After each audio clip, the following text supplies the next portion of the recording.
आपल्या शरीरामध्ये अंदाजे 10 अब्ज शरीरपेशी आहेत आणि ह्या 10 अब्ज शरीरपेशी आपल्या शरीरामध्ये जिवंत आहेत म्हणून आपण जिवंत आहोत। म्हणजे मंत्र पेशींना आनंदी ठेवण्याचं काम करतो। करेक्ट करेक्ट करेक्ट असं त्याचं वैज्ञानिक दृष्टिकोनातून सांगितलेलं उत्तर बायोकेमिकल रिएक्शन बनवण्यासाठी। अच्छा, म्हणजे वेगवेगळ्या प्रकारचे मंत्र बोलल्यानंतर वेगवेगळे केमिकल्स तयार होतात। ते मंत्रानुसार त्याचे केमिकल्स कोणते कोणते तयार होतात ते सुद्धा मी तुम्हाला एका दिवशी सांगेन। प्रेक्षक मित्र हो, लक्ष्मी म्हणजे पैसा धन दौलत नव्हे, तर लक्ष्मी म्हणजे सुख, आणि सुख कोण देतं तर पैसा देतो, म्हणून पैशाला लक्ष्मी म्हटलेलं आहे।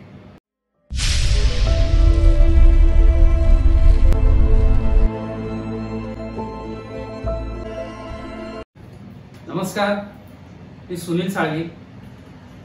आध्यात्मिक वाटचाल करणाऱ्या सर्व भाविकांना श्री स्वामी समर्थ। आज माझ्या सोबत आहेत स्वामी समर्थ महाराजांचे अभ्यासक, जाणकार, प्रसिद्ध ज्योतिषाचार्य, अंकशास्त्राचे गाढे अभ्यासक, वास्तुतज्ञ आणि कर्जत मध्ये ज्यांनी स्वामी समर्थ महाराजांचा मठ उभा करून वृद्ध लोकांची सेवा करण्याचं व्रत अंगीकारलं आहे, असे निष्काम कर्मयोगी प्रसिद्ध ज्योतिषाचार्य भाऊसाहेब कटके। गुरुजी, आपलं हार्दिक स्वागत। श्री स्वामी समर्थ। नमस्कार। आपल्या व्यक्तिमत्वामध्ये अनेक पैलू दडलेले आहेत आणि महाराजांनी कर्जतमध्ये आपल्या माध्यमातून मठाची उभारणी केली आहे। आपण मठाच्या उभारणीपासून प्रवास हा कसा सुरू झाला त्याविषयी आपण जाणून घेऊया। नेमकं काय सांगा? मठाच्या उभारणीसाठीचा जो प्रवास आहे तो केवळ मठाच्या उभारणीपासूनचा सुरुवात नाहीये, त्याची सुरुवात 1895 साली झाली होती। अच्छा। कारण 1895 साली माझ्या गुरुजींचे गुरुजी त्यांनी माझ्या गुरुजींना आज्ञा केली होती की आपल्याला असं काहीतरी पुढे करायचं आहे, आणि त्यांनी माझ्या गुरुजींना सांगितलं होतं की आता पुढे येणारा जो काळ आहे तो फक्त आणि फक्त वैज्ञानिक दृष्टिकोनातून जोपासला जाणारा काळ येणार आहे, त्यामुळे अध्यात्माला फारसं विशेष महत्व राहणार नाही। म्हणून त्यांनी माझ्या गुरुजींना सांगितलं होतं की पुढे तुझ्या फक्त तळहातावरती अख्खं जग पाहता येईल असा काळ येणार आहे। वैज्ञानिक दृष्टिकोनातून सर्व अध्यात्म आपल्या सर्व भाविकांना किंवा स्वामी भक्तांना किंवा भक्तांना समजावून सांगावं लागणार आहे, आणि त्याप्रमाणे माझ्या गुरुजींनी सखोल अभ्यास केला, माझ्या गुरुजींच्या गुरुजींनी सखोल अभ्यास केला, आणि तो केलेला अभ्यास जसाच्या तसा तो माझ्यापर्यंत आला, आणि मी माझ्या पद्धतीने स्वामी महाराजांनी अजून काही अभ्यास करून घेतला, आणि तो अभ्यास एकत्रित करून अध्यात्म, विज्ञान आणि परंपरा, अध्यात्म समजावून सांगण्याचा योग आला, आणि स्वामी महाराज माझ्याकडून करून घेत आहेत। परंतु आपण मला जो प्रश्न केला की हा योग कसा आला किंवा स्वामींनी तुमच्याकडून सुरुवात कशी झाली, तर तो थोडासा लांबचा प्रवास आहे। अगदी थोडक्यात मी सांगतो। मी लहान असताना, वयवर्ष 8 वर्ष असताना माझ्या चुलत आत्याच्या लग्नासाठी मी गेलो होतो। तेव्हा गोरज मुहूर्तावरती तो विवाह चालला होता। एका बाजूला तो विवाह संपन्न होत होता, आणि पूर्वेकडे माझं सहज लक्ष गेलं संध्याकाळच्या वेळेला, आणि मला पूर्व दिशेला एक भला मोठा एक म्हातारा व्यक्ती दिसला। मग मी 7 वर्षाचं लेकरू, त्यावेळेला बोलून बोलणार कोणाला, तर माझ्या बरोबर आई होती। आईला म्हटलं, आई मला तिकडे एक खूप मोठा म्हातारा व्यक्ती दिसला। माझी आई म्हणाली, तुला देवाने दर्शन दिलं असेल, असं म्हणून मला त्या काळात त्या बालकाला म्हणजे मला शांत केलं, आणि त्यानंतरचा पुढे काहीही स्वामींचा माझा कुठलाही संबंध नाही। 1-2 वर्षानंतर पुढे माझी आई मरण पावली। त्याच्यानंतर आमचे अतोनात हाल झाले, आणि अतोनात हाल झाल्यानंतर मी हॉस्टेलमध्ये लहानाचा मोठा झालो, एज्युकेशन तिकडेच झालं। त्याच्यानंतर मुंबईमध्ये आलो। मुंबईमध्ये आल्यानंतर काहीतरी करायचं, कामधंदा करायचा, या दृष्टिकोनातून मी थोडंसं लिखाण करत होतो। लिखाण करत असताना मी काही नाटक शनेमी लिहिले। नाटक शनेमी लिहिल्यानंतर नाटक लिहिलं होतं एक बायको बिलंदर नवरा कलंदर, ते नाटक कुलदीप पवारनी वगैरे आम्ही सगळ्यांनी मिळून केलं होतं। तर तो कुलदीप पवार बरोबर मीही त्या नाटकात थोडासा छोटासा एक रोल होता, तो करत होतो। आणि ते नाटक गणपतीच्या वेळेला नेमकं नाशिक जिल्ह्यामध्ये सटाणा म्हणून एक गाव आहे, त्या सटाण्यामध्ये गेलं आणि सटाण्यामध्ये नाटक करत असताना नाटकाच्या आधी सर्व लोक गणपतीच्या दर्शनाला बाजूला गेले आणि त्याच्या बाजूलाच अगदी स्वामी समर्थांचा मठ होता आणि ते सगळे गेले आणि त्यांच्याबरोबर मी पण गेलो. मी पण गेल्यानंतर जेव्हा गणपतीचंही दर्शन घेतलं आणि त्याच्यानंतर पुढे मठ होता, मठात जाऊन जेव्हा मी स्वामींचं दर्शन घेतलं तेव्हा लख्ख डोक्यात प्रकाश पडला.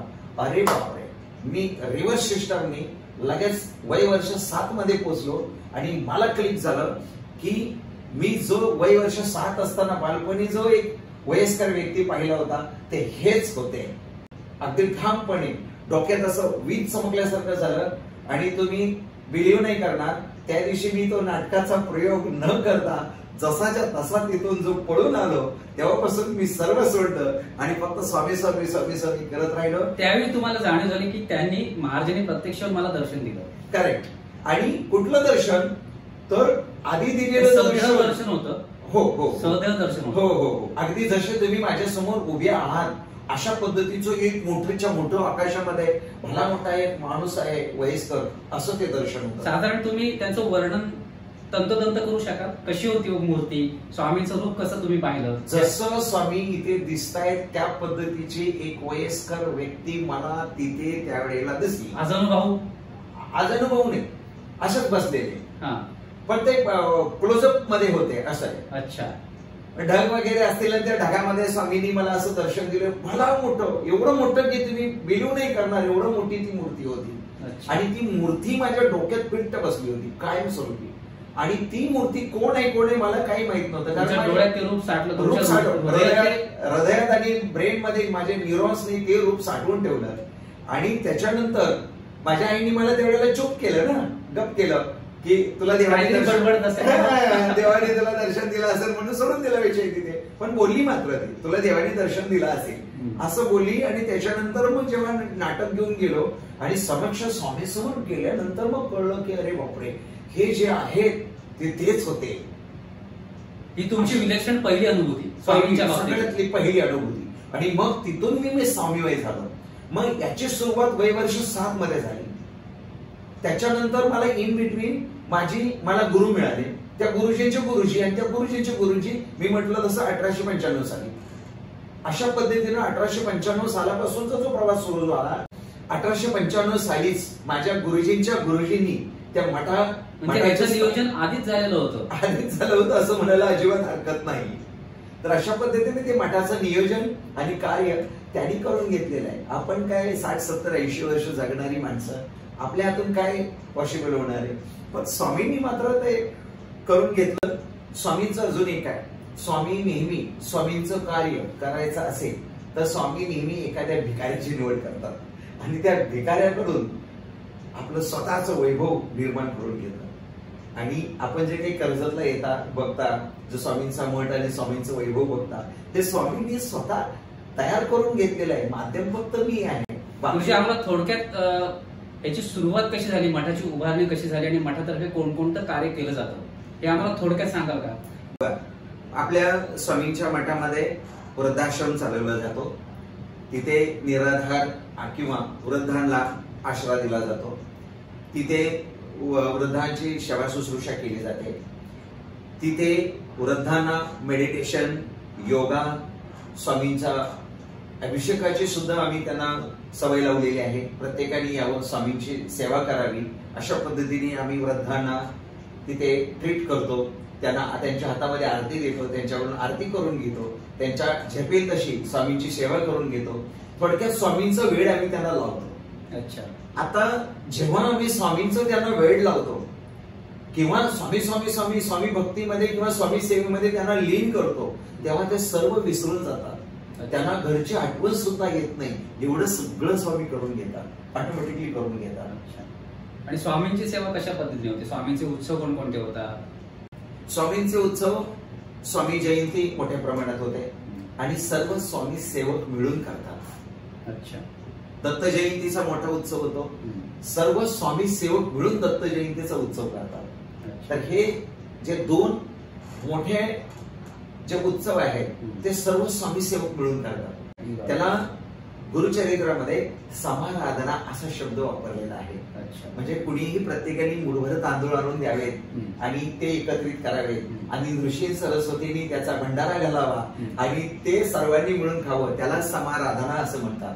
तर आम्ही दत्त जयंतीला आणि स्वामी जयंतीला समाराधना करतो. तसंच नागपंचमीच्या दिवशी आम्ही प्रत्येक वर्षी वर्धापन दिन मोठ्या प्रमाणात साजरा करतो. शिवाय प्रत्येक पौर्णिमेला अन्नदान अल्पोपहार आम्ही करतो आणि एखाद्याला वाटलंच तर अन्नदान मोठ्या प्रमाणात द्यावे तर आम्ही महाप्रसाद सुद्धा देतो. त्यामुळे प्रत्येक पौर्णिमा आमच्या आधीच बुक झालेल्या असतात. ज्यांना कुणाला एखाद्याला स्वामींची पौर्णिमा घ्यायची असेल, स्वामींचा अभिषेक, सत्यनारायण महापूजा आणि होम हवन करायचं असेल त्यांनी आम्हाला आधी कळवावं, मग आम्ही त्यांच्या नावे ती पौर्णिमा बुक करून ठेवत असतो. आता काही स्थान महात्म्य असे असतात की ज्या भक्ताकडून एखादं मंदिर किंवा मठ किंवा केंद्र उभं करायचं असेल तर काही दृष्टांत दिले जातात, काही सूचना दिली जाते परमेश्वरी शक्तीकडून. तसं ह्या कर्जाच्या ठिकाणी तसं काही घडलंय का आपल्या बाबतीत? नाही, कर्जाच्या ठिकाणी तसं घडलेलं नाही. परंतु मला स्वामींच्या कृपेने जे काही नॉलेज मिळालेलं आहे त्या नॉलेजचा मला जो काही मी अभ्यास केलेला आहे, जो अभ्यास मला मिळालेला आहे तो अभ्यास जसाच्या तसं ते ज्ञान लोकांपर्यंत पोहोचवायचं होतं आणि त्यासाठी मला एखादा प्लॅटफॉर्म पाहिजे होता आणि तो प्लॅटफॉर्म मिळत नव्हता. मी काही संस्थांना सांगितलं सुद्धा माझ्याकडे अशा अशा पद्धतीचं माझ्या गुरुजींचं नॉलेज आहे ते आतापर्यंत माझ्याकडे चालत आलेलं आहे. तर समाजापर्यंत पोहोचवण्यासाठी आपल्याकडे जे लोक येतात त्यांच्या थ्रू मी पोहोचवू शकतो. पण मला तसा काही चान्स मिळाला नाही आणि त्यांना वाटलं की मग हे जर नॉलेज यांनीच सांगितलं तर मग बऱ्याच त्यात गोष्टी निर्माण झाल्या. असो, ते सगळे स्वामींच्या चरणी अर्पण. मग असं जेव्हा वाटलं की आपण आपल्याकडेच एखादं जर ठिकाण असेल जसं की स्वामी सेंटर, ध्यान योग केंद्र जर आपण तयार केलं तर त्यातून लोकांपर्यंत ऑटोमॅटिकली ज्ञान पोहोचेल. एक निश्चित ठिकाण असेल तर लोक तिथे येऊ शकतात, आपल्या समस्या मांडू शकतात, ज्ञान ग्रहण करू शकतात. असं अशा पद्धतीनं त्या जागेची पण हिस्ट्री आहे. जागा घ्यायला आम्ही आधीच 2016 पासून काही लोकांनी 1-1 लाख रुपये काढले होते. 20 लोकांनी ते 20 लाख जमले होते. आपण कुठेतरी जागा घेऊन काहीतरी करू अशी संस्था पण निर्माण केली होती. पण मधल्या काळामध्ये आम्हाला जागा काही मिळालीच नाही आणि जागा न मिळाल्यामुळे मग काही लोकांचं असं म्हणणं होतं की उगीच तुमच्याकडे पैसे पडून आहे, तुम्ही काहीच करत नाही तर आम्हाला रिटर्न द्या पैसे. मग ते पैसे मी काही लोकांना रिटर्न पण दिले. उरले 6 लाख. 6 लाखामध्ये पण मी म्हटलं की 6 लाखच उरलेत आता, तर याचं काय करायचं? तर म्हटलं ज्याचे ज्याचे आहे त्यांना देऊन टाकू आणि म्हटलं की वेळ लागेल तेव्हा, वेळ पडेल तेव्हा तुम्ही द्या मला रिटर्न, पुन्हा आपण कुठेतरी घेऊ. कारण जागा शोधून सुद्धा मिळत नव्हती, कारण फार अडचणी येत होत्या. मग वेळ अशी आली की सगळ्यांचे पैसे मी देऊन टाकले, आपल्या संस्थेमध्ये 1 रुपया कोणाचा ठेवला नाही आणि मग ही जागा मिळाली. आणि ह्या जागेचा फोटो मला साधारण कोणी देणगी म्हणून दिली नाही, विनामूल्य दिली, तुम्ही खरेदी केली नाही. मग ह्या जागेचा फक्त मला फोटो आला, ज्ञानेश्वर मोरेंनी फोटो पाठवला. मग फोटो पाठवल्यानंतर मी जागा बघता क्षणी लगेच पसंत केली. कारण त्या जागेमध्ये मला त्र्यंबकेश्वरचा फील येत होता. तिन्ही बाजूने असा डोंगर आहे आणि माझ्या स्वामींचा मठ आहे, असा त्र्यंबकेश्वरचा फील आला. मग मी लगेच निसर्गरम्य ठिकाण आणि मला वाटलं की ह्या जागेमध्ये काहीतरी घडू शकतं. मग आता बोलायला कसं तरी वाटतंय, कारण करता आणि करविता तुझे स्वामीनाथा, माझे अठाई वर्ता मी पणाचे नशेची. परंतु घडलं तसंच, जागा पसंत केली. स्वामींना म्हटलं काय करावं, त्या मालकाने सुद्धा रेट सांगितला. त्या रेटनी म्हटलं नाही जमणार. मी एकच शब्द बोललो, त्याच किमतीवरती मला ती जागा मिळाली. मग 2 वेळा महाराजांशी बोलणं झालं. महाराज म्हणाले नको, महाराज म्हणाले नको आणि शेवटी त्या माणसाने फोन केला की ठीक आहे तुम्ही म्हणताय त्या हिशोबाने, त्या पैशाने, त्या पर गुंठ्याने आम्ही तुम्हाला देतो. असं म्हटल्यानंतर पुन्हा महाराजांसमोर बसलो. आधी नको म्हटले ते जागा घ्यायला. मग आता काय, तर आता स्वामी सर बसल्यानंतर स्वामींनी सांगितलं घे. एकदा नाही 2 वेळा सांगितलं घे, 3ऱ्या वेळेला घे. मग घे ती जागा. मग ती जागा घेतल्यानंतर घ्यायसाठी आता पैसे जवळजवळ 20 लाख रुपये त्यावेळेला लागणार होते. मग आधी पैसे होते आमच्याकडे. काही लोकांना मागितले तर ते म्हणाले नाही आता आमच्याकडे हे आहे ते आहे, नंतर बघू, असं करत अडचण आली. मग मी माझ्या पत्नीचे दागिने सरळ सरळ दागिने मोडले नाही, घाण ठेवायचा विचार करत होतो. घाणवट ठेवून त्यातून काही पैसे घेऊन मग बघून हे करून. पण माझी पत्नी म्हणाली की कशाला आपले घाणवट ठेवायचे, मोडूनच टाका ना, सरळ पैसे घ्या ना. मग आपलेच दागिने तिकडे ठेवून त्याच पैशाला व्याज भरण्यापेक्षा सरळ सरळ ते मोडूनच टाका, पैसे घ्या. आधी सुरुवातीला तिचा विरोध होता, नको या भानगडीत पडायला. आता आपलं वय वाढत, तुमच्या पत्नीनेच तुम्हाला साथ दिली. सुरुवातीला नको म्हणाली ती. कारण काय झालेलं आहे, स्वामींनी जे माझ्याकडून जे कार्य करून घेतलेलं आहे माझ्या सांसारिक हिताचं, ते तर सगळं फेल गेलेलं आहे. म्हणजे I am biggest failure. I am biggest failure for my संसार. संसारात अपयशी असलेला माणूस म्हणून माझी एक ठप्पा होता माझ्या फॅमिलीमध्ये. जे कराल ते अपयशीने. पैसे तर खूप मिळतात पण काही नाही, वजाबाकी बेरीज केली तर 0 0 0. अशा पद्धतीनं स्वामींनी मला फेलियर घडवलं आणि त्या फेलियर मधून जे शिकवलं, जे शिकायला मिळालं ते नॉलेज माझ्याकडे एकत्रित झालं. आणि कुठल्याही प्रकारचा व्यक्ती आला, त्याची कोणत्याही प्रकारची समस्या असेल तर ती समस्या माझ्या आयुष्यात पूर्व आयुष्यात घडलेली आहे आणि ती मी स्वतः स्वामींनी माझ्याकडून हाताळून घेतलेली आहे. त्यामुळे स्वामींनी मला अगदी आंखो देखा ट्रेनिंग दिलेलं आहे. त्यामुळे कोणताही व्यक्ती आला तर त्याला काउन्सिलिंग करताना मला किंतु परंतु संकोच वाटत नाही. मी त्याचं मनोबल मला आलेल्या अनुभवावरून मी त्यांचं ते सॉल्व्ह करतो. मी याच मुद्द्याकडे वळणार आहे. कशा पद्धतीने अडलेल्या लोकांचं, जे बाधित पीडित त्रासलेले लोक असतात, नाना समस्यांनी ग्रस्त झालेले लोक असतात, त्यांना कशा पद्धतीने कर्जतच्या मठामध्ये आपल्याकडून समुपदेशन केलं जातं, तो मुद्दा आमच्या ग्राहकांना, आमच्या दर्शकांना सांगा. बरोबर. सर्वसाधारण स्वामींकडे येणारे लोक जे असतात तो शेवटचा पर्याय म्हणून असतात. इकडे तिकडे सगळीकडे जाऊन आले. पण आज समाजामध्ये असंख्य इतके प्रश्न निर्माण झाले की सारी जनता म्हणा, लोक म्हणा, प्रत्येक प्रश्न होरपळलेले आहेत आणि त्यांना योग्य मार्ग सापडत नाहीये. ही मुख्य समस्या आहे. प्रश्न खूप आहेत लोकांचे, पण त्यांना मार्ग मिळत नाहीत. भोंदू बाबांकडे जातात, लाखो रुपये खर्च करतात, उपाय काही येत नाहीत. प्रत्येक जणांनी दुकान थाटलेली आहेत. अशा परिस्थितीमध्ये लोकांसाठी तुम्ही काय सांगाल आणि कशा पद्धतीने तुमचं समुपदेशनाचं कार्य होतं? बरोबर आहे. सगळ्यात आधी आमच्याकडे आल्यानंतर आमची एक प्रोसिजर आहे. माझ्याकडे आलेल्या व्यक्तीला मी सरळ सरळ म्हणत असतो, बाबा आपण माझ्याकडे आलेला नाहीये, मी आज आहे उद्या नाही, तुम्ही स्वामींकडे आलेला आहात. त्यामुळे स्वामींनी तुम्हाला बोलवले आहे. त्यामुळे तुमचा हा प्रश्न आता या क्षणापासून सॉल्व्ह व्हायला सुरुवात झालेली आहे. येणारे प्रत्येक व्यक्ती महाराज तुमच्यापर्यंत आणतात. करेक्ट असंच आहे. कारण त्या व्यक्तीचं मनोधैर्य जर वाढवलं नाही तर तो आधीच खचून गेलेला असतो. त्याला भीतीचं वातावरण करून देऊन चालणार नाही. त्यासाठी त्याला स्वामींची हमी द्यावी लागते की तू स्वामींकडे आलेला आहे, आजपासून तुझा प्रॉब्लेम सॉल्व्ह होण्याच्या मार्गावरती तू आहेस आणि स्वामींनी मला तुला मार्गदर्शन करण्यासाठी बसवलेलं आहे. त्यामुळे तू काळजी करू नकोस, मी जे सांगतोय एवढे अशाचे उपाय कर, या उपायानेच तुझं ऑटोमॅटिकली सोल्युशन होईल. आणि स्वामी कृपेने आम्ही जे काही सेवा करायला देतो किंवा त्यांना स्तोत्रमंत्र म्हणायला देतो, याचे ते वाचन करायला लागल्यानंतर त्यांच्या शरीरामध्ये बायोकेमिकल्स रिएक्शन्स होतात आणि ऑटोमॅटिकली ते रिएक्शन्स त्यांच्या मेंदूपर्यंत जातात आणि ते केमिकल्स न्यूरॉन्सला मिळाल्यानंतर ते हॅपी त्यांना वाटायला लागतं, आनंदी वाटायला लागतं आणि खरोखरच स्वामी त्यांच्या बरोबर असल्याचा त्यांना फील येतो आणि ते त्यांच्या कामामध्ये परफेक्शन आणतात आणि त्यांची कामं ऑटोमॅटिकली सक्सेस होत जातात. तर असा एवढा मोठा प्रवास आहे.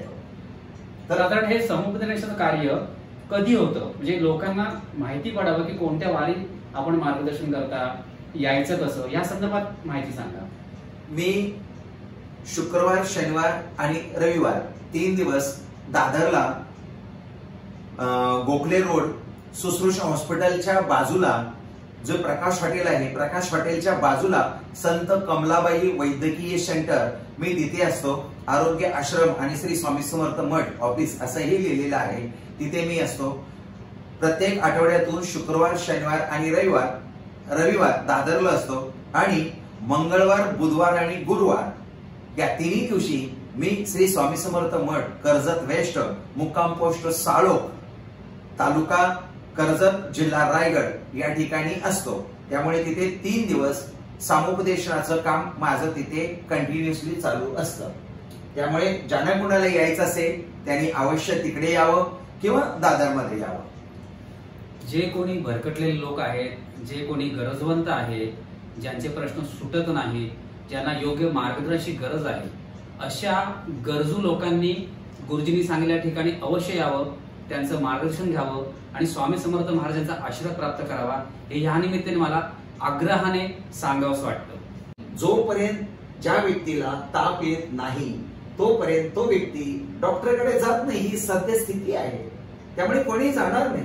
जेव्हा त्याच्यावरती संकट येतील तेव्हाच आपण स्वामीकडे जातो। म्हणून मला स्वामींनी असं कर्कटून टावेल पिळल्यासारखं पिळलं, स्वच्छ केलं आणि मग मला ते प्रॅक्टिकली ज्ञान दिलं आणि मग ते प्रॅक्टिकली मला मिळालेलं ज्ञान मी जसंच्या तसं लोकांचे प्रॉब्लेम सॉल्व्ह करण्यामध्ये घालवतो, म्हणून त्याचा 100% रिझल्ट येतो। माझा प्रश्न असा आहे की एकच भक्ती करावी का ही इतर जी काही शास्त्र आहेत ती सुद्धा पूरक ठरतात, ती सुद्धा वापर केली पाहिजे, नेमकं काय सांगाल त्याविषयी? आता तुम्ही अंगावरती शर्ट घातलेला आहे, ज्या रंगाचा आहे तो रंग सुद्धा तुम्हाला 1% 2% त्याचा फायदा होत असतो। अच्छा, तुम्ही जो पेन अडकवलेला आहे त्या पेनाचा रंग सुद्धा 1% 2% उपयोग होत असतो। या बाजूला आपलं आपण ज्या ठिकाणी बसलेलं आहे आजूबाजूचं वातावरण हे सुद्धा आपल्याला 4 ते 5% आपल्याला आपल्या जीवनामध्ये उपयोगात आणतं। साधं पाण्याचं तर फार मोठे मोठे उपयोग सांगितलेले आहेत। तर पाणी सुद्धा आता इथे स्वामी महाराजांसमोर पाणी ठेवलेलं आहे, पाण्यामध्ये मोठ्या प्रमाणात इलेक्ट्रॉन्स असतात आणि ते इलेक्ट्रॉन्स ऐकतात। पाण्याला स्वतःचे गुणधर्म असतात, गुणधर्म आहेत। स्वामी कृपेने जे ज्ञान मिळालेलं आहे ते मी तुम्हाला सांगतो। प्रेक्षक मित्र हो, आपल्या आयुष्यात जर काही प्रॉब्लेम असतील तर आपल्याला घरच्या घरी सुद्धा उपाय करता येतात। फॉर एक्झाम्पल, खूपच अडचणी आलेल्या आहेत, नोकरी सुटलेली आहे, पत्नीचा वाद आहे, संतान नीट वागत नाही, मनासारखी कुठलीच घटना घडत नाही, तर प्रेक्षक मित्र हो, आपण सोप्या गोष्टी करायच्या आहेत। साहेब असं आहे, आपल्या जीवनामध्ये आपल्या नशिबाप्रमाणे फक्त 20% घटना घडते। नशिबाप्रमाणे फक्त 20% घटना घडते। आपण जर म्हणाल नशिबात होतं म्हणून घडलं नाही, फक्त 20% घडणार आहे। मग त्याच्या पुढे नशिबाप्रमाणे 20%, कुलदेवीचा आशीर्वाद 20%, आपली जी कुलदेवी जी आहे, कुलदेव आहेत, यांचा फक्त 20% आपल्या जीवनात उपयोग होतो। नशिबाप्रमाणे 20%, कुलदेवीचा आशीर्वाद 20%, आपले जे मेलेले लोक आहेत पितर, त्यांचा आशीर्वाद आपल्यासाठी 20% उपयोग होतो। अच्छा, आपल्या पितरांच्या आशीर्वादाचा आपल्या जीवनामध्ये 20% उपयोग होतो। आपलं स्वतःचं आचरण 20% असतं, त्याचा उपयोग होतो। कर्माचा भाग तो आचरण कर्मामध्येच येतात। कर्माचरण, कर्माचं जे आचरण आहे त्याचा आपल्या जीवनामध्ये 20% प्रभाव पडतो। आणि आपण ज्या वास्तूमध्ये राहतो त्या घराचा वास्तू दोष आपल्याला 20% आपल्या आयुष्यात त्रास किंवा आपल्याला फायदा करू शकतो। तर अशा प्रकारे हे 5 दोष प्रत्येक व्यक्तीबरोबर असतात। त्यातले 3 चांगले असेल तर त्याच्या आयुष्यात चांगल्या घटना घडतात, त्याला अडचण येत नाही। त्यापैकी 3 बिघडल्या की मग प्रॉब्लेम होतो। काही लोकांच्या तर 4ही बिघडलेले असतात, काही लोकांच्या तर 5ही बिघडलेले असतात। आता बघा, मगाशी मी सांगितलं, आता थोडक्यात मी तुम्हाला असं विचारतो की पितरांचा आशीर्वाद नाही नसेल तर काय होईल, कुलस्वामींचा आशीर्वाद किंवा कुलस्वामींनी पाठी नसेल तर काय होईल, आणि अशा गोंधळलेल्या अवस्थेमध्ये साधकाने, भक्ताने किंवा त्या संबंधित कुटुंब प्रमुखाने नेमकं काय करायला पाहिजे, काय सांगाल आमच्या दर्शकांना? कुलदेवीचा आशीर्वाद नसेल तर काय होतं, काय काय घडतं, पितरांचा आशीर्वाद नसेल तर काय काय घडतं, आणि त्याच्यावरचे उपाय दोन्ही सिमिलरली आहे। अच्छा, जवळजवळ पितरांचा आशीर्वाद नसेल तर आणि कुलदेवीचा आशीर्वाद नसेल तर हे दोन्ही सेम ट्रॅक चालणारे आहेत, ती लक्षणं सारखी आहेत। हा, पितरांचा आशीर्वाद म्हणजे काय मी तुम्हाला सांगतो। माझ्या पंजोबाची 1 कोटीची प्रॉपर्टी होती, ती माझ्या आजोबांनी विकली आणि वडिलांनी विकली, माझ्यापर्यंत 0च राहिलं। मला कसला डोंबलाचा पितरांचा आशीर्वाद आहे? प्रेक्षक मित्र, व्यावहारिक दृष्टिकोनातून समजून घ्यायचं तर एवढं अगदी सोपं आहे। पितरांचा आशीर्वाद म्हणजे काय? मी तुम्हाला तुमचा त्याच्यात काही संबंधच आलेला नाही. हा, मी तुम्हाला फक्त व्यावहारिक दृष्टिकोनातून समजून सांगितलं, पण याचा अर्थ मोठा गहरा आहे. मी फक्त प्रॉपर्टीचं बोललो, पण ही प्रॉपर्टी कोणती? तर माझ्या पणजोबांनी काय पुण्य जमा करून ठेवलेलं आहे ती प्रॉपर्टी. अच्छा, पुण्याची प्रॉपर्टी. पुण्याची प्रॉपर्टी. माझ्या पणजोबांनी काय पुण्य केलं आणि ती प्रॉपर्टी त्यांच्या वंशजासाठी काय म्हणून ठेवली. माझ्या आजोबांनी पणजोबांनी ती खर्च केली, माझ्यापर्यंत काहीच नाही उरलं. किंवा माझ्या आजोबांनी पणजोबांनी किंवा वडिलांनी माझ्या पणजोबांसाठी काहीच केलं नाही, मग माझ्यापर्यंत कसं येईल पुण्य? तर मला सुद्धा काहीतरी पुण्य जमा करावं लागेल ना.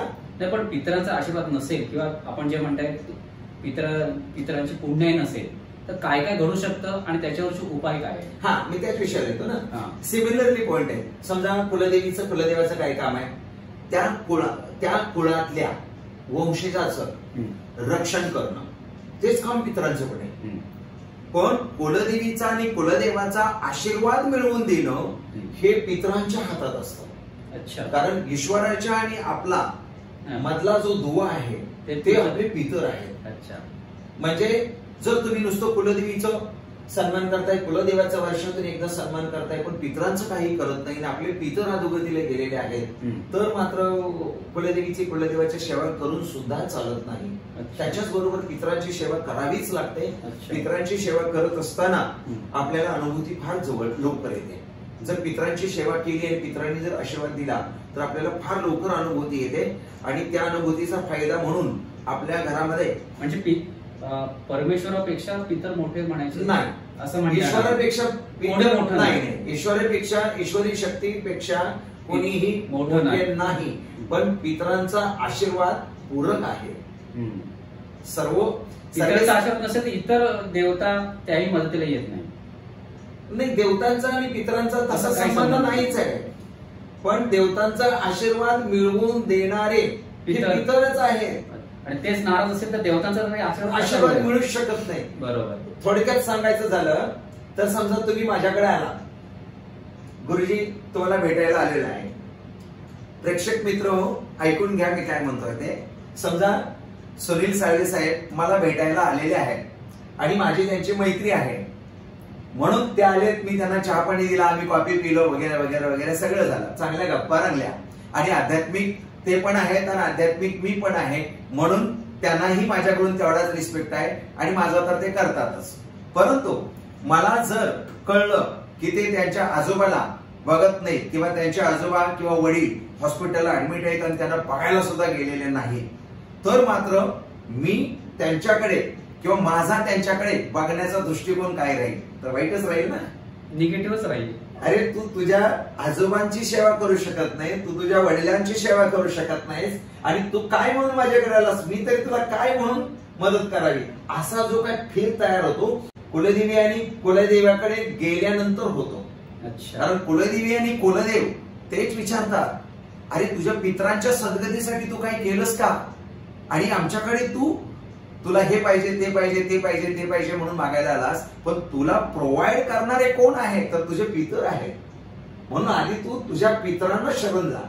जेव्हा तू तुझ्या पितरांना शरण जाशील, सद्गती मिळवून देशील, तेव्हा आम्ही सुद्धा तुला दोन्ही हाताने देतो किंवा भरल्या ताटाने आम्ही तुला द्यायला तयार आहोत. परंतु तुझं आद्य कर्तव्य काय आहे? तर मातृ पितृदेवो भव. मग हा जो पितृदोष निर्माण होतोय कशामुळे होतोय? तर जिवंत असणाऱ्या आई वडिलांची सेवा जर आपण व्यवस्थित केली नाही तर ते मरतेवेळी आपल्याला शिव्या श्रापच देऊन जाणार आहे. म्हणून जिवंत असतानाच त्यांची सेवा शुश्रूषा करावी, म्हणजे ते सुखाने मरतील, त्यांचा दोष राहणार नाही. ही फार मोठी संकल्पना आहे सर, ते कळत नाही लोकांना. म्हणून कुलदेवी कुलदेव आणि पितरांचा आशीर्वाद पाहिजेच पाहिजे. नशीब कितीही वाईट असू द्या, नशिबाप्रमाणे 20% आपल्या आयुष्यात घडणार आहे. बघा ना, मी तुम्हाला एक उदाहरण देतो. एखादा व्यक्ती म्हणतो माझ्या नशिबात होतं म्हणून मिळालं, माझ्या नशिबात होतं म्हणून मिळालं. ठीक आहे, मिळालं. नशिबाप्रमाणे 20%, कुलदेवीचा आशीर्वाद 20%, पितरांचा आशीर्वाद 20%, स्वतःचं आचरण 20%. आता स्वतःचं आचरण 20% म्हणजे काय? तर एखादा व्यक्ती सद्ग्रस्त आहे, तो अतिशय सुसंस्कृत आहे, चांगलं वागतो, चांगलं बोलतो, कोणालाही त्रास देत नाही, त्यांनी उभ्या आयुष्यामध्ये कोणालाही त्रास दिला नाही, आपण त्याला देव माणूस असं म्हणू. मग एवढं जर चांगलं त्याच्या आयुष्यात त्याचं आचरण आहे तर मग त्याचं भलं का होत नाही? हाच प्रश्न नेहमी विचारला जातो की चांगल्या माणसाच्या बाबतीत असं का घडतं, तीच दुःखी का असतात, त्यांनाच असंख्य प्रश्न का असतात. तर त्याचं फक्त आचरण 20% आहे ना. अच्छा, त्याचं आचरण शुद्ध आहे ना, मग त्याचं आचरण 20% आहे आणि ते आचरण 20% फक्त 20% त्याला सुख देणार आहे. अच्छा, बाकीचं नशीब असेल नसेल, मग त्याचं नशीब घेऊन आलं असेल तर हे 20 आणि 20 40 असं होईल. परंतु त्याच्या पुढचं आहे ना गणित. मग काही लोक काय करतात, नुसतंच वास्तुशास्त्राप्रमाणे एखाद्या वास्तुशास्त्र तज्ञाला बोलवतात आणि त्या ठिकाणी 2, 4, 5 लाख रुपये खर्च करून इकडचं तोडा इकडे घ्या, इकडचं तोडा इकडे घ्या, इथे काहीतरी लाल रंग लावा, इथे दिवा लावा, असं काहीतरी करायला सांगतात. ते पण 20%च आहे हो. मग वास्तुशास्त्राप्रमाणे प्रेक्षक मित्र हो, जर वास्तुशास्त्राप्रमाणे तुम्ही 2, 4, 5 लाख रुपये खर्च करून जर तुमचं घर बनवलं असेल तर त्या घरातली मुलगी पळून का जाते हो? म्हणजे 20%. अच्छा, पूर्ण 100% फळ मिळत नाही. 100% कुठलंच फळ नाही मिळणार आणि कोणालाच मिळणार नाही. इतर घटकही त्यासाठी कारणीभूत हवे, पूरक आहे. हे एकमेकाला सगळ्या गोष्टी पूरक आहेत. अध्यात्म सुद्धा पूरक आहे, जीवन जगण्यासाठी फार पूरक आहे. पूर्वी थोडं तुम्हाला थांबवतो. आपण मगाशी पितरांचा विषय काढला. पितरांची सेवा कशी करायची? बरेच लोक अनविज्ञ आहेत, नेमकं काय सांगाल? अगदी सोपं काम आहे, फार अवघड काही नाही. सगळ्यात आधी पित्र हा शब्द काढला की लोक घाबरतात. अरे भूत पिशाच वगैरे असं काही नाहीये बाबांनो, असं काही नाही. कारण भूत पिशाच हे वेगळ्या गोष्टी आहेत आणि पितर आणि मातृदेवोभव पितृदेवोभव ही वेगळी गोष्ट आहे. मातृपितृदेवोभव म्हणजे आपले वडील, वडिलांचे वडील, वडिलांचे वडील, वडिलांचे वडील यांची एक शृंखला असते. वडिलांना आजोबामध्ये आणि आजोबांना पंजोबामध्ये मिक्स करून त्यांना सद्गती मिळवून द्यायची असते. त्यांना पितृ मिळवणी असं पण म्हणतात. काही वेगवेगळ्या भागामध्ये वेगवेगळे शब्द आहेत. परंतु आपण या पितरांची जर सेवा अगदी सोप्या पद्धतीने करायची झाली तर कशी करता येईल? सर, सकाळी आपण आंघोळ केल्यानंतर उठलो की दक्षिण दिशेकडे हात जोडून फक्त एक प्रार्थना करायची आहे. अगदी सोपी प्रार्थना आहे. आंघोळ झाल्यानंतर दक्षिण दिशेकडे हात जोडून एक प्रार्थना करायची आहे. काय प्रार्थना आहे? प्रेक्षक मित्र जरा लक्षपूर्वक ऐका. सोपी प्रार्थना आहे. पितृदेवो भव, मातृका देवो भव, सर्व पितर सर्व मातृका संतुष्ट असोत, आनंदी असोत, प्रसन्न असोत. संपली प्रार्थना. किती सोपं काम आहे. एवढी प्रार्थना करायची सकाळी. त्याच्यानंतर बाथरूम मध्ये जायचं, हातपाय तोंड धुवायचे, चूळ भरायची, मग आपण बाहेर यायचं. असं का करायचं? तर आपण जेव्हा पितरांची प्रार्थना करत असतो तेव्हा पितर आपल्याला अटॅचमेंट झालेले असतात. अच्छा, म्हणून आपण हा प्रयोग केला की ते त्यांच्या ठिकाणी जातात. आणि मग आपण हातपाय तोंड धुवून चूळ भरून बाहेर आल्यानंतर पुन्हा पूर्वेकडे तोंड करून चादर चटईवरती नेहमीची आपली जी काही स्वामींची सेवा असेल ती सेवा करायची. म्हणजे आधी सर्वप्रथम पितरांची सेवा करायची. 1 मिनिट सुद्धा त्या सेवेला लागत नाही अशी ती सेवा आहे. अशी सेवा आहे. त्यानंतर हातपाय धुवून आपली जी मूळ सेवा आहे ती करायची. करेक्ट. पण हे कायमस्वरूपी करायचं. कायमस्वरूपी रोजचा नियमच ठेवायचा हा. सकाळी आंघोळ केली की दक्षिण दिशेकडे हात जोडून पितरांची प्रार्थना करायची. त्याच्यानंतर जी काही आपली सेवा आहे 10-15 काय तो मंत्र काय म्हणायचा, काय प्रार्थना करायची पुन्हा एकदा सांगा. पितृदेवो भव, मातृका देवो भव, सर्व पितर संतुष्ट असोत, आनंदी असोत, प्रसन्न असोत, सर्व मातृका संतुष्ट असोत, आनंदी असोत, प्रसन्न असोत. किती सोपी. किती वेळा करायची ही बोलत? एकदाच म्हणायचं. पण ते अटॅचमेंट हार्टली म्हणायची, असेच नाही म्हणायची. नाही, इकडे तिकडे कुठेतरी लक्षायन करायचं म्हणून करायचं, तसं नाही करायचं. आपल्या पितरांना स्मरण करायचं. आपले गेलेले आई, वडील, आजोबा, पणजोबा या सगळ्यांचं स्मरण करून ती प्रार्थना करायची. आणि मग फळ बघा तुम्हाला किती जोरदार फळ मिळतं. प्रेक्षक मित्र, घरच्या घरी करण्यासारखा उपाय आहे. किती सोपं काम आहे. दक्षिण दिशेकडे हात जोडून फक्त पितरांची प्रार्थना करायची आहे. किती सोपा उपाय. आणि मग स्वामींची पूर्वेकडे तोंड करून सेवा करायची आहे. आणि दिवसभरात कधीही कामाला जाताना येताना कधीही शंकराच्या मंदिरात जायचं आणि पिंडीवर पाणी घालायचं आणि ती एक प्रार्थना आहे ती म्हणायची. ती प्रार्थना सुद्धा अतिशय सोपी आहे. इतरांसाठी आहे की आपल्या कल्याणासाठी आहे? तिथं दोघांसाठीही आहे. अच्छा, दोघांसाठी म्हणजे काय प्रार्थना आहे? प्रार्थना म्हटल्यानंतर लक्षात येईल. प्रेक्षक मित्र हो, शंकराच्या मंदिरात जायचं, थोडंसं पाणी घालायचं, दूध घातलं तर अतिउत्तम, उसाचा रस घातलं तर त्याहून अतिउत्तम. जे आपल्याकडे जे अवेलेबल असेल ते टाका, आणि नाही पाणी टाकायला मिळालं तरी स्पर्श करा, नाही स्पर्श करायला मिळालं तरी हात जोडून प्रार्थना करा. आणि मंदिरात जरी नाही जायला जमलं तरी मनोमन प्रार्थना करा. किती सोपं आहे पहा. प्रार्थना नीट आहे का? मंदिरात जायचं शंकराच्या आणि प्रार्थना करायची. ओम नमः शिवाय, ओम नमः शिवाय, शंभो शिवशंकरा, शिव पार्वती हर हर महादेवा, हे ईश्वरा, हे जगदंबे, आमच्या सर्व पितरांना सद्गती मिळू दे, त्यांचे आशीर्वाद आम्हाला मिळू दे. किती सोपी प्रार्थना आहे. आता ह्या प्रार्थनेचा अर्थ काय तुमच्या लक्षात आला असेल. कारण आपण मेल्यानंतर कोणाच्या ताब्यात असतो? जन्म देणे ब्रह्मदेवाचं काम, आपला सांभाळ करणे विष्णूचं काम, आणि संहार करणे शंकराचं काम. म्हणजे आपण मृत्यूनंतर आपल्या शंकराच्या ताब्यात आपण जाणार आहोत. म्हणजेच आपले मेलेले लोक पितर सुद्धा शंकराच्या ताब्यात आहेत.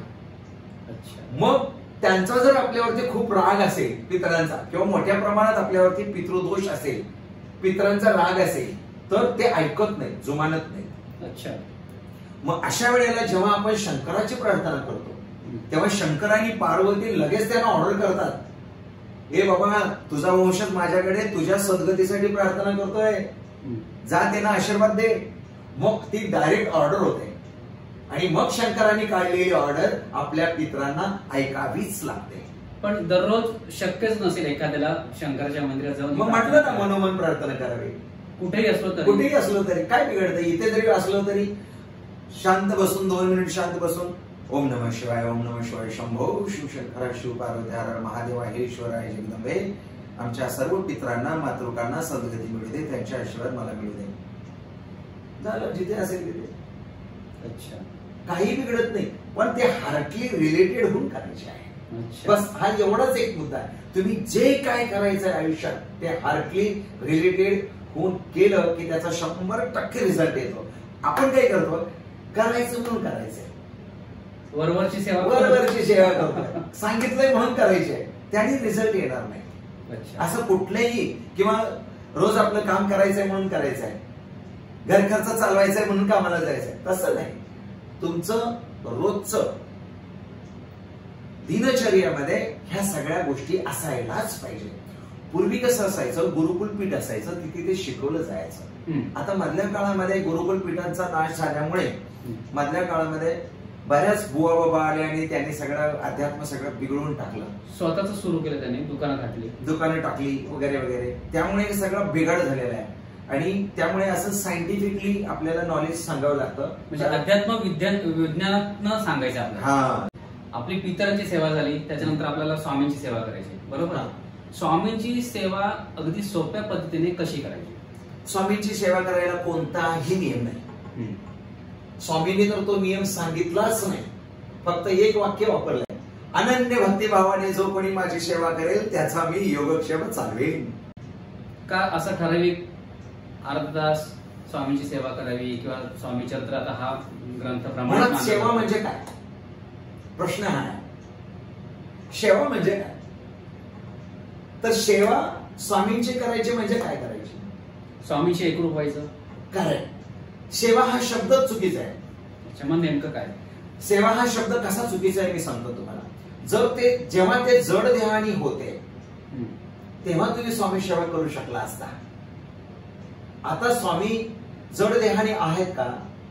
नाही. मग आता तुम्ही भक्ती करू शकता. ती भक्ती कशी करायची?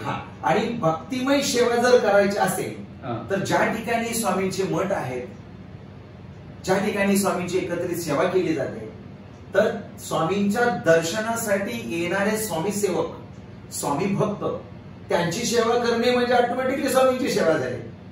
म्हणजे आज दर्शनाला जात आहेत, आपण जर चप्पल सांभाळली तर ती सर्वोत्कृष्ट सेवा. चरण सेवा. झाडलोट केली तर ती सर्वोत्कृष्ट सेवा. स्वामी काय म्हणतात? भिवू नको, ये बिंदास दर्शन कर, माझा माणूस आहे तुझी चप्पल सांभाळायला. तिथे किती मोठा पुरस्कार आहे. माझा माणूस आहे तिथे, त्या माणसाला किती मोठा पुरस्कार जातो. आणि हा भाव स्वामींना आवडतो. निष्काम सेवा. निष्काम सेवा. माझ्या अंगावरती ना शस्त्र आहे ना वस्त्र आहे, केवळ लज्जा लक्षणापुरतं त्यांनी ती कौपिन धारण केली, केवळ लज्जा रक्षणासाठी ठेवलेलं आहे. ते सुद्धा ते अवतार काळामध्ये तेही काढून टाकत असत. आणि जेव्हा प्रकट झाले तेव्हा काय होतं, नव्हतंच ना ते. बरोबर. जेव्हा प्रकट झाले तेव्हा तर ते नव्हतंच, पुन्हा कोणीतरी दिलं ना. बरोबर. म्हणजे स्वामी काय सांगतायत, बाबांनो असंच यायचं आहे आणि असंच जायचं आहे, माझ्यासारखं तुम्हाला पुन्हा राहावं लागणार आहे, त्यापेक्षा आताच माझ्यासारखं जगा, म्हणजे जास्त हव्यास ठेवू नका, स्वार्थ असावा पण गरजेपुरता असावा, हेच स्वामी सांगतात. प्रेक्षक मित्र हो, जागे व्हा, सुख शांती समाधान मिळवून घ्या. कशामध्ये सुख शांती समाधान तुम्ही मांडण्यावर आहे. तुम्हाला जर एखादा सिनेमा बघण्यामध्ये सुख मिळत असेल तर तिकडे ते सुख शांती समाधान मिळेल. तुम्हाला कुटुंबामध्ये जर सुख शांती समाधान मिळत असेल तर तुम्ही कुटुंबात रमावं. एका व्यक्तीला, आता माझ्याकडे खूप लोक येतात, एका व्यक्तीला विवाह करायचा नाही, मला सिंगल राहायचा आहे, यातच मला सुख समाधान आहे असं बोलतात. आणि कितीतरी मुलं आहेत, मी त्याचे जेव्हा आई वडील माझ्याकडे येतात, गुरुजी यांना जरा समजावून सांगा, यांना विवाह करायचा नाही म्हणतोय. मग मी जेव्हा त्यांच्याशी बोलतो, वयवर्ष 35, 40, 42 अशा लोकांना जेव्हा मी भेटतो आणि बोलतो बाबा का नाही विवाह करायचा, तेव्हा ते बोलतात कशाला झंझट करायचं, ती येणार 2-4 वर्ष राहणार, एखादं मूल होणार आणि पुन्हा कोर्टामध्ये डिवोर्सची फाईल टाकणार, पुन्हा मेंटेनन्स मागणार, हे सगळे झंझट कोण झेलायचं. बाबांनो असं नाहीये रे. जे आपण जगायला आलोय तर जीवनामध्ये ज्या ज्या गोष्टी घडणार आहेत त्या सर्व गोष्टी घडल्या पाहिजे, ते सुद्धा सुख मिळवलं पाहिजे. ज्या वयामध्ये खेळायचं आहे त्या वयामध्ये खेळ आणि उड्या मारल्याच पाहिजे. ज्या वयामध्ये आपल्याला विवाह करायचा आहे त्या वयामध्ये विवाह केलाच पाहिजे. ज्या वयामध्ये आपल्याला संतान प्राप्ती व्हायला पाहिजे त्या वयामध्ये संतान प्राप्ती झालीच पाहिजे. आणि संसार करायचा त्यावेळेला संसार केलाच पाहिजे, त्यामागचा तो आशय आहे. तुझा जन्म कशासाठी झालाय, मागच्या प्रारब्धानुसार भोग भोगण्यासाठी झालेला नाही रे बाबा. तर तुझा जन्म नवीन काहीतरी नवीन प्रारब्ध घडवण्यासाठी झालेला आहे, हे समजून घे ना. असं जेव्हा आम्ही समजून सांगतो तेव्हा त्याच्या डोक्यात थोडासा प्रकाश पडतो की सुखाची व्याख्या करताच येत नाही, कोणालाच करता येणार ते मान्यवर आहे. आणि त्याची व्याख्या आम्ही केलेली आहे. अच्छा. सुख हे मिळवावं लागतं, आपोआप मिळत नाही. मग ते तुम्ही व्याख्या वेगवेगळी आहे, व्याख्या नाही करता येणार, पण सुख मिळवता येईल ना. तुम्ही स्वामी स्वामी स्वामी स्वामी करून सुख मिळवता येईल. दिवसभर तुमचं काम करताय पण स्वामी माझ्या बरोबर आहेत, स्वामी स्वामी स्वामी स्वामी करत करत श्री स्वामी समर्थ शरणम मम, श्री स्वामी समर्थ शरणम मम. हा किती झाले, द्या, हा घेतले ठेवले, श्री स्वामी समर्थ शरणम. हा तुम्हाला काय पाहिजे, हा हे दिलं, श्री स्वामी समर्थ शरण. दुकानदारी करा, काम करा, उद्योगधंदा. थोडक्यात स्वामीशी तुम्ही काम करताना अनुसंधान ठेवा, कनेक्टिव्हिटी, 24 तास कनेक्टिव्हिटी ठेवा. मग स्वामींशी असेल, श्रीरामांशी असेल, कृष्णाशी असेल, जो ज्याचं जे आराध्य दैवत आहे, ज्या आराध्य दैवत आहे त्या आराध्य दैवताशी आपली कनेक्टिव्हिटी कायमस्वरूपी असावी. त्यामुळे ते दैवत आपल्याला आशीर्वाद दिल्याशिवाय राहतच नाही, देतच देतात ते आशीर्वाद. पण बरेचसे लोक असे सांगतात की स्वामींचा अमका माळा करा, स्वामींचं चरित्र वाचा, तुम्ही स्वामींची इतके गुरुवार करा. तर असं काय आहे का कनेक्टिव्हिटीसाठी? अच्छा. लॉंग टाइमची सेवा दिली जाते कनेक्टिव्हिटीसाठी. असं तुम्हाला कनेक्ट होतं. रोजच्या जीवनामध्ये सेवा करायची असेल महाराजांची तर ती कशी करायची, आपण सांगताय ती तशीच करायची नाही. अगदी सोपंच काम आहे, तशीच केली पाहिजे. परंतु स्वामी चरित्र का वाचावं, तर स्वामी चरित्र वाचत असताना त्याच्यामध्ये काही फार संसारिक असू द्यात किंवा आध्यात्मिक लेवलचे असू द्यात किंवा कनेक्टिव्हिटीचे असे काही वाक्य आहेत, असे काही श्लोक आहेत, एक बोध केलेला आहे, बोध कथा आहेत त्या.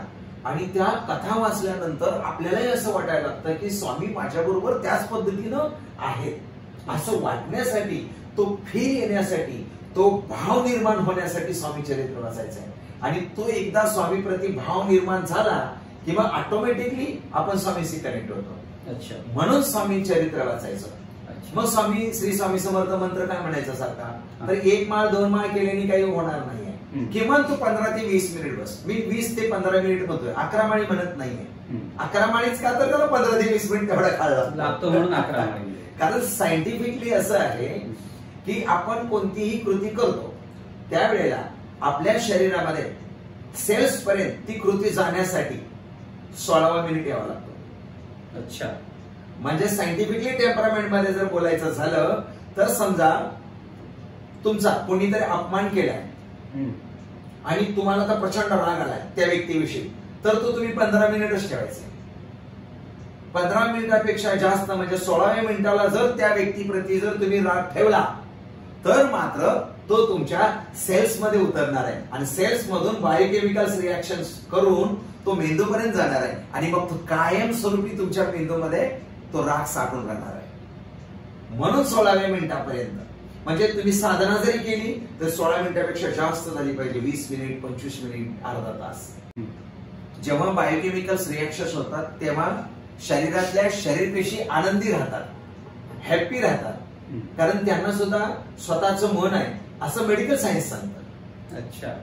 म्हणजे अंदाजे आपल्या शरीरामध्ये अंदाजे 10 अब्ज शरीरपेशी आहेत आणि ह्या 10 अब्ज शरीरपेशी आपल्या शरीरामध्ये जिवंत आहेत म्हणून आपण जिवंत आहोत. मग त्या जर हॅप्पी राहिल्या, आनंदी राहिल्या तर आपल्याला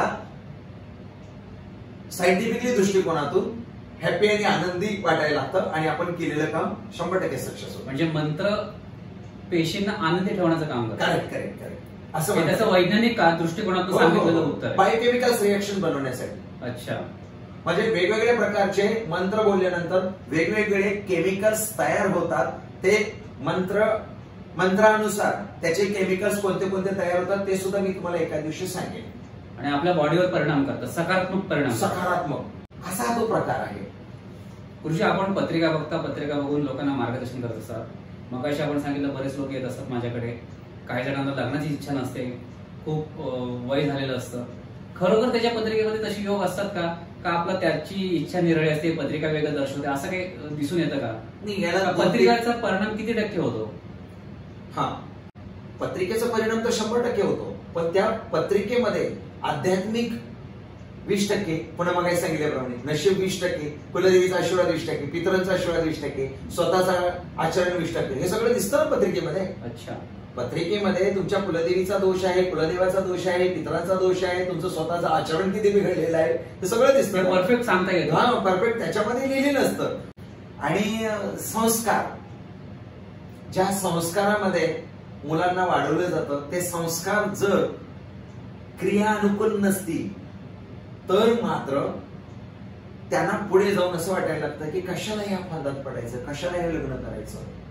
नैराश्य, वैमनस्य म्हणू त्याला आपण. मग त्या नैराश्य, दुसऱ्याचं बघितलेलं नैराश्य, वैमनस्य निर्माण होऊन ते स्वतःवरती घेणं आणि मला असं नकोच आहे, कशाला त्याच्या आयुष्यात घडलं, मला कशाला आहे असं माझ्या आयुष्यात घडलं तर, ही मोठी भीती आहे लोकांना. कारण माझ्या मित्राचं लग्न झालं, 2 महिने बायको राहिली आणि त्याच्यानंतर तिने कोर्टात दावा केला आणि 25 लाख रुपये मागितले. धंदा झालाय का आजकाल, काय नेमकं काय करायचं. हे मुलांना सुद्धा हा प्रश्न मुलांच्या समोर सुद्धा आहे. त्यामुळे मुलांचं चुकतंय असं नाही. परत पूर्वीच्या काळात कसं असायचं सर, पूर्वीच्या काळी एका पुरुषाच्या मागे 3 ते 4 स्त्रिया असायच्या, कारण स्त्रियांची संख्या खूप असायची. आता तुम्ही बघा ना, पूर्वीच्या काळामध्ये एका राजाला 4-4, 5-5 राण्या, एका सरदाराला 4-4, 5-5 स्त्रिया. म्हणजे त्या काळात स्त्रिया खूप होत्या. आताच्या काळामध्ये उलट काम आहे. आताच्या काळामध्ये फार उलट काम आहे, कारण मुलांची संख्या खूप आहे आणि मुलींची संख्या कमी आहे. त्यामुळे तू संसार चांगला करशील की मी संसार चांगला करेन हे कॉम्पिटिशन मुलींमध्ये अजिबात नाही. संसार उत्कृष्ट पद्धतीने करून दाखवण्याचं जे कॉम्पिटिशन आहे तेच आजकालच्या मुलीमध्ये नाही आहे. त्यामुळे सगळ्या मुलींना ते लागू होत नसेल, काही मुली त्यातल्या असतील ना चांगल्या. हो, चांगल्या मुली आहेत, मग त्यांना मुलं चांगली मिळत नाहीत, ते काय विचार करतात, मग त्या पडून झुरून त्या आमच्याकडे येतात. कर्म आचरण प्रमाणे आपल्याला नशीब आपलं बदलता येतं. पण ज्या पत्रिका तुमच्याकडे येतात, शेकडो पत्रिका येत असतील, तर समाजामध्ये नेमका मुख्य समस्या काय जाणवते तुम्हाला? सगळ्यात समस्या विवाहाचीच आहे फार मोठ्या प्रमाणात. आणि आता डिवोर्स घेणे ही सर्रास लोकांची फॅशन झालेली आहे. अच्छा, जर कारण काय असू शकतं? कारण 3 आहेत. पहिलं कारण आहे पती पत्नी पासून एकमेकाला न मिळणारं सेक्सुअल सॅटिस्फॅक्शन. दुसरं कारण आहे दोघांपैकी एकाला व्यसन असणं. आणि तिसरं कारण आहे इकॉनॉमिकली कंडिशन बॅड असणे. जर हे 3 कारणापैकी एखादं कारण असेल त्या कपलचा प्रवास डिवोर्स पर्यंत जातो. अच्छा, मग ही सध्या जास्त प्रकरण येते तुमच्याकडे? ही जास्त अशा प्रकारचे जास्त लोक गाजलेले येतात. म्हणजे महिला जास्त येतात की पुरुष जास्त येतात? दोन्ही. अच्छा, मोठ्या प्रमाणात दोन्ही. पण मग गुरुजी असं म्हणता येईल की समाजामध्ये अनैतिकता वाढलेली आहे. अनैतिकता वाढलेली आहे म्हणून अध्यात्माशिवाय पर्याय यांना नाही. नैतिकतेमध्ये आणण्यासाठी कोणताही दुसरा पर्याय नाही. असं नाहीये तो व्यभिचार करतो म्हणून मेडिकल मधून कुठून तरी एक कॅप्सूल आणलं आणि त्याला दिले आणि तो संज्ञान झाला, असं होत नाही ना सर. बरोबर आहे. त्याचा माइंड चेंज करण्यासाठी त्याला साधना उपासना करून करून करून स्वामी स्वामी स्वामी स्वामी करून करून करून ते बायोकेमिकल्स रिएक्शन देऊन देऊन देऊन त्याच्या मेंदूमध्ये सात्विक प्रवृत्त करणं, सात्विक विचारांच्या लहरी क्रिएट करणं आणि सात्विक विचारांची केमिकल्स तयार करणं हे तेवढंच तितकंच गरजेचं आहे. पण त्याचबरोबर गुरुजी ऍडजस्टमेंट सुद्धा होत नाही, दिसत नाही पती पत्नीमध्ये, हे कारण वाटत नाही? बघा, ऍडजस्टमेंटचं म्हणाल तर मी थोडस प्रेम विवाहाबद्दल बोलेन. सर्वच लोकांचे प्रेम विवाह सक्सेस होतात असं नाही आणि अनसक्सेस होतात असंही नाही. तर 20% सक्सेस होतातच होतात. माझ्यासमोर अगदी 15 वर्षापासून मी त्या एका कपलला बघतोय. त्यांचं बालपणापासूनचं प्रेम, अगदी 4थी 5वी पासूनचं प्रेम. एक मुलगा आणि एक मुलगी लहानपणापासून एकाच वर्गात गेले, 10वी पर्यंत गेले. मुलगा 10वीला नापास झाला, मुलगी पास झाली. त्यांनी 10वी नंतर 11वी घेतलीच नाही, 11वीला गेलाच नाही, नकोच म्हणाला, मला शाळेतच जायला नको. परंतु ती मुलगी 11वीला गेली, सायन्स घेतलं, 12वी पास झाली, डॉक्टर झाली, MBBS झाली. तरी हा मुलगा 10वी नापासच. मग तिला नेणे आणणे, तिचे आई वडील म्हणत होते काय त्याच्या नादी लागले, पण तिने ऐकलं नाही. ती MBBS डॉक्टर झाली, हा 10वी नापास. आता सध्या त्यांना 7 वर्षाचा मुलगा आहे. मुंबईमध्येच त्यांचं क्लिनिक आहे, MBBSचा दवाखाना मस्त चाललेला आहे. हा मुलगा तिला रोज स्कूटरवरती घेतो. आता कारमध्ये जातात, सुरुवातीची गोष्ट, स्कूटरवरती घेऊन जायचा, तिला दवाखान्यात सोडायचा आणि स्वतः कंपाऊंडर म्हणून औषध गोळ्या लोकांना द्यायचा. हे खरं प्रेम. टिकले एकमेकावरचा विश्वास. आणि ह्याला कसला युगो नाही ना. अरे मी 10वी नापास आहे, मला काय आहे, सगळं चाललंय ना व्यवस्थित, मग कशाला. ह्याला खरं प्रेम म्हणायचं. पत्रिकेचा विषय निघाला गुरुजी.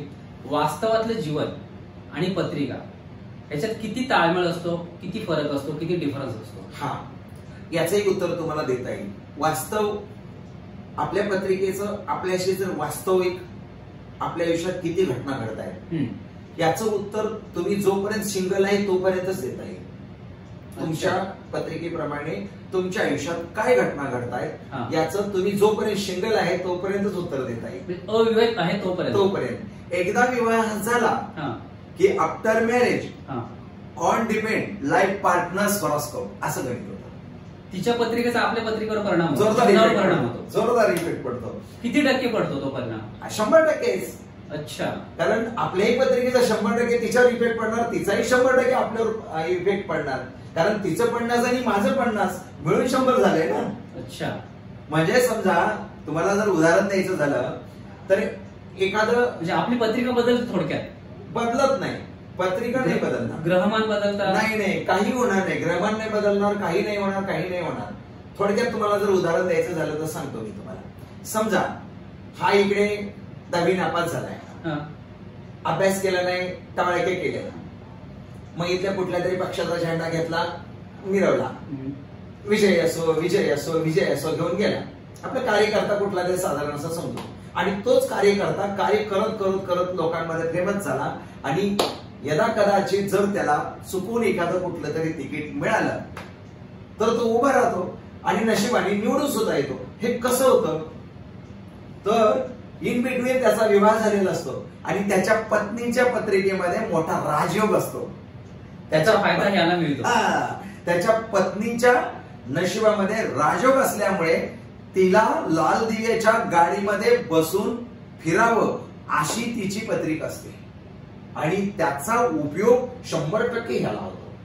कारण तिला लाल दिव्याच्या गाडीतून फिरायचं असेल सरकारी गाडीतून तर हा कुठे काहीतरी बनलाच पाहिजे. म्हणजे हे असं घडतं खूप घडतं. मग आता जे यशस्वी राजकारणी आहेत त्यांच्या पत्नीच्या पत्रिकेत राजयोग असावा. खूप राजकारणी लोकांच्या पत्रिकेत असाच योग आहे. अच्छा, कोणाची नावं कशाला घ्यायची पण असाच योग आहे. पण गुरुजी आता थोडा ट्रॅक चेंज करतो. आपल्याकडे बरेचसे राजकारणी पण येतात पत्रिका बघतात.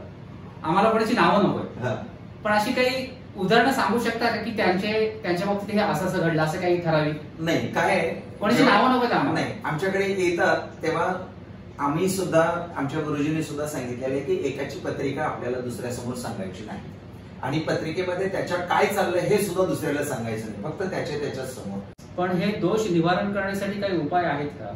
उपाय सगळे आहेत. त्याचा उपयोग होतो 1%, 2%, 3%, 4% सगळे उपाय आहेत.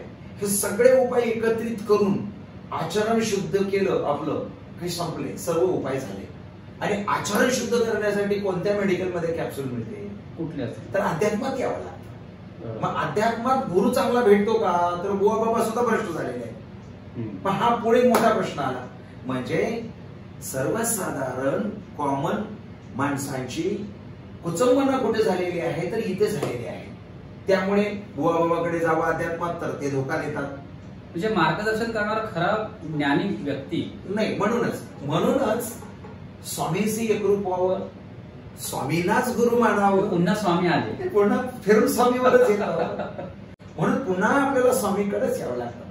स्वामी तुम्हीच गुरु, तुम्हीच माझे माता पिता, सर्व तुम्हीच. हे श्री स्वामी समर्थ महाराज, मी तुम्हाला आहे ह्या कंडिशन मध्ये शरण आलेलो आहे. मी स्वतःला तुमच्या चरणी अर्पण केलेलं आहे. आता जे काय करायचंय ती तुमची जबाबदारी, माझी नाही. जेव्हा सर आपण असं करतो तेव्हा आपल्या डोक्यावरचं सर्व ओझं आपण स्वामींच्या चरणावर अर्पण करतो आणि 100% आपल्याला यश मिळायला सुरुवात होते. आता मला सांगा गुरुजी, श्री स्वामी समर्थ हे पद आहे, हे नाव आहे, हा मंत्र आहे, हे काय आहे? स्वामी म्हणजे काय? स्वामी या शब्दाचा अर्थ सांगा, मग तुमच्या लक्षात येईल.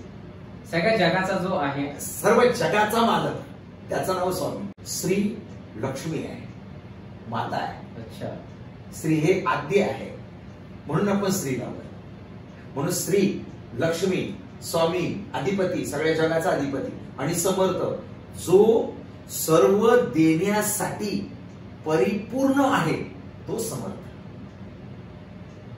अशी ती व्याख्या करता येईल. हो, अशी व्याख्या करता येणार. हा मंत्र आहे, नाव आहे? नाही, हे अख्ख्या ब्रह्मांडाचं नाव आहे. या 3 शब्दामध्ये अख्खं ब्रह्मांड सामावलेलं आहे. म्हटलं लक्ष्मीपेक्षा मोठं काय आहे? मग तुम्हाला सुख मिळू. लक्ष्मी म्हणजे केवळ प्रेक्षक मित्र हो, लक्ष्मी म्हणजे पैसा धन दौलत नव्हे, तर लक्ष्मी म्हणजे सुख. आणि सुख कोण देतं तर पैसा देतो, म्हणून पैशाला लक्ष्मी म्हटलेलं आहे. अर्थात लक्ष्मी म्हणजे माझी गाडी, लक्ष्मी म्हणजे माझं दुकान, लक्ष्मी म्हणजे माझी रिक्षा, लक्ष्मी म्हणजे माझी बस.